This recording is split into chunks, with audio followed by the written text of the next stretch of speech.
నమస్తే, welcome to ANCT news. ఇక వార్తల్లోని వివరాలు చూద్దాం. భద్రాద్రి కొత్తగూడెం జిల్లా ఇల్లెందు పట్టణంలో సింగరేణి కోల్ మైన్స్ ప్రైవేటీకరణకు వ్యతిరేకంగా బీఆర్ఎస్ పార్టీ ఆధ్వర్యంలో కేంద్ర రాష్ట్ర ప్రభుత్వాల దిష్టిబొమ్మను బుగ్గవాగు వద్ద దహనం చేశారు.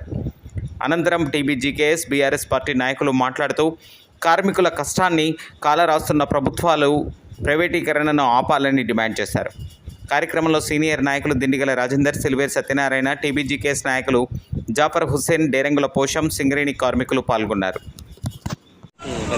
డైరెక్షన్ పెట్టాలి పోలీసునా?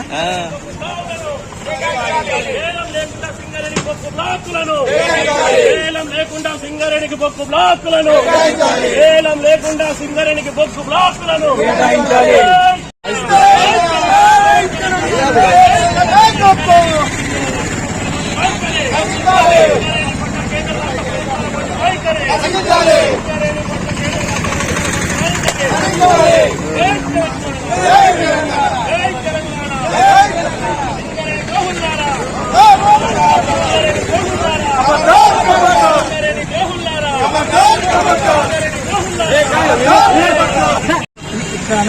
ఈ పోరాటం సింగరేణి భవిష్యత్ కోసం, ఈ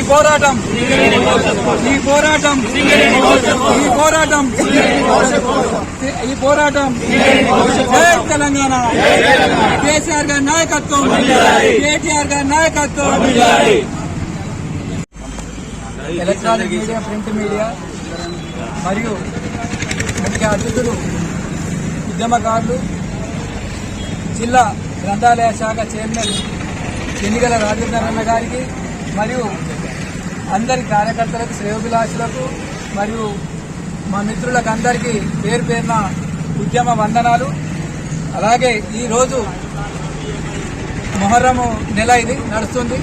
మొహర్రం నెలని ఈ బొగ్గుట్ట మరి ఇల్లందులో సింగరేణి కార్మికులు త్యాగానికి ప్రతీకగా నిలిచిండ్రు. 43 మంది త్యాగదనులైనరు. వాళ్లకు నివాళులు అర్పిస్తూ, తెలంగాణ సింగరేణి అమరులకు జోహార్లు అర్పిస్తూ మరి ఈరోజు మరి ఇంత కష్టపడి ఇంత శ్రమ వచ్చి రక్తాన్ని చెమటగా మార్చిన సింగరేణి కార్మికుల పరిస్థితి ఇప్పుడు కేంద్ర రాష్ట్ర ప్రభుత్వాలు దయానీయ స్థితికి తీసుకొచ్చే పరిస్థితి ఇప్పుడు కనబడుతుంది. ఎందుకంటే ఒక ఫ్యాక్టరీ పెడతాం, ఫ్యాక్టరీ పెట్టినప్పుడు లాస్లో వస్తే అప్పుడు వేలానికి వేస్తాం తప్ప ఇప్పుడు లాసే లేదు, లాభాల్లో ఉంది. ఇక్కడ అధికారులు, కార్మికులు, ఉద్యోగులు వైద్య రంగం నుంచి ఎంతో కృషి చేసి లాభాల బాటలు నడిచే కంపెనీ వేలం పాట వేసుడు ఏంది అనేది ఒక ప్రశ్నగా మిగిలింది. అది కేంద్ర రాష్ట్ర ప్రభుత్వాలు గ్రహించాలి. వెంటనే ఈ వేలాన్ని ఆపాలి. ఆ వేలంలో ఎవరైనా పాల్గొంటే ఖబర్దార్ వారిని కుడిచి మడత పెట్టి గుద్దుతాం. వాడు ఇక్కడ గడ్డ మీద ఒక పిల్ల కాదు కదా, మట్టి కాదు కదా, ఈ భూమి మీద కూడా అడుగు పెట్టనీయం. ఎందుకంటే ఇది కదిలింది టీబీజీకేఎస్, బీఆర్ఎస్ యువక రక్తాలు.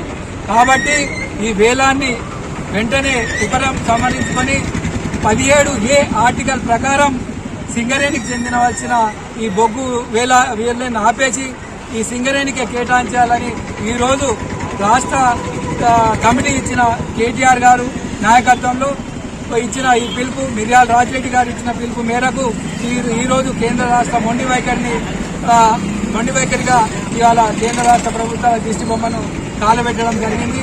అలాగే మరి ఈరోజు మరి సింగరేణి బ్లాకులు మరి వేరేటోళ్ళకి ఇస్తే ఆ ప్రైవేట్ వాడు వస్తాడు, ఆ ప్రైవేట్ వాడు వచ్చి ఎక్కడ పడితే అక్కడ నవ్వుకొని మరి కేసీఆర్ గారు కలలు కన్న కార్యాలయ నియామకాల వల్ల ఎందరో యువకులు మరి ఈరోజు ఉద్యోగం చేస్తున్నారు.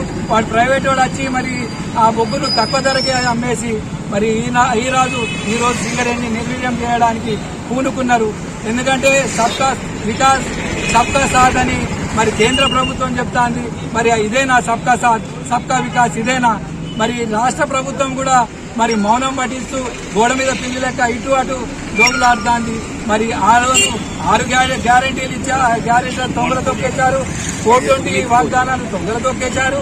మరి ఈ రోజు మరి ఒక్క మాట మరి సింగరేణికి ప్రైవేట్ చేయము, మేము కూడా పోరాడతామని వెంటనే రాష్ట్ర ప్రభుత్వం ప్రకటించాలని మరియు మరి ఈ రోజు మరి అందరి సహకారంతో ఇంత పెద్ద ప్రోగ్రాం జయప్రదం చేసిన ప్రతి ఒక్కరికి పేరు పేరున ధన్యవాదాలు తెలుపుకుంటున్నాను.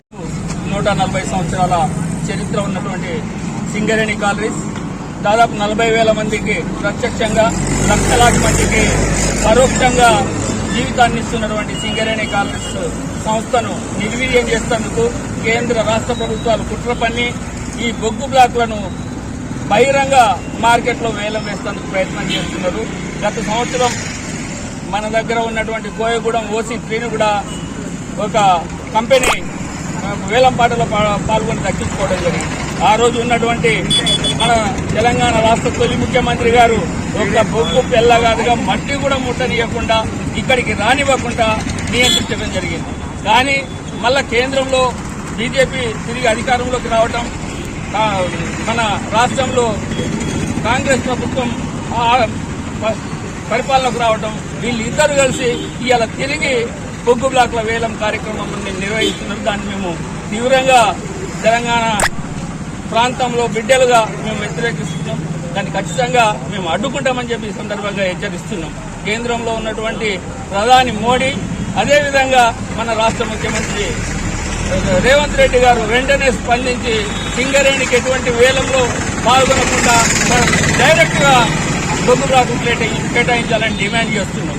ఈ డిమాండ్తో మా టీఆర్ఎస్ వర్కింగ్ ప్రెసిడెంట్ కేటీఆర్ గారు, అదేవిధంగా టీబీజీకేఎస్ అధ్యక్షులు మిర్యాల రాజిరెడ్డి గారి పిలుపు మేరకు ఈ రోజు టీబీజీకేఎస్ ఆధ్వర్యంలో ఈ కార్యక్రమం నిర్వహించడం జరిగింది. వారి ఆహ్వానం మేరకు బీఆర్ఎస్ పార్టీగా మేమందరం కూడా దీంట్లో పాల్గొనడం జరుగుతుంది. భవిష్యత్తులో ఎటువంటి ఉద్యమాలకైనా బీఆర్ఎస్ పార్టీ, అదేవిధంగా దాని అనుబంధ సంఘమైనటువంటి టీబీజీకేఎస్ ముందు వరుసలో ఉంటుందని చెప్పి సందర్భంగా హెచ్చరిస్తూ తెలంగాణ బిడ్డలందరికీ కూడా ఒక విజ్ఞప్తి. తెలంగాణను రక్షించుకోవాలంటే ఖచ్చితంగా మనమందరం ఇప్పుడు యునైటెడ్ గా, ఐక్యంగా పోరాటం చేయాల్సిన అవసరం వచ్చింది. ఆ బాధ్యత మనమందరం కూడా నిర్వర్తించాలని చెప్పి తెలియజేస్తూ, సింగరేణి కార్మికులు కూడా మీ భవిష్యత్తు, మీ బిడ్డల భవిష్యత్తు కోసం ఇటువంటి కేంద్ర రాష్ట్ర ప్రభుత్వాల నిరంకుశ విధానాలను ఎండగట్టాలని చెప్పి మీ అందరికీ విజ్ఞప్తి చేస్తూ ఈరోజు ఈ కార్యక్రమంలో పాల్పంచుకున్నటువంటి మిత్రులకు అందరికీ కూడా ధన్యవాదాలు తెలియజేస్తున్నాం. జై తెలంగాణ, జై తెలంగాణ. వార్తలు ఇంతటితో సమాప్తం. తిరిగి ప్రసారమయ్యే ANCT న్యూస్ లో మళ్ళీ కలుసుకుందాం. అంతవరకు సెలవు. నమస్కారం.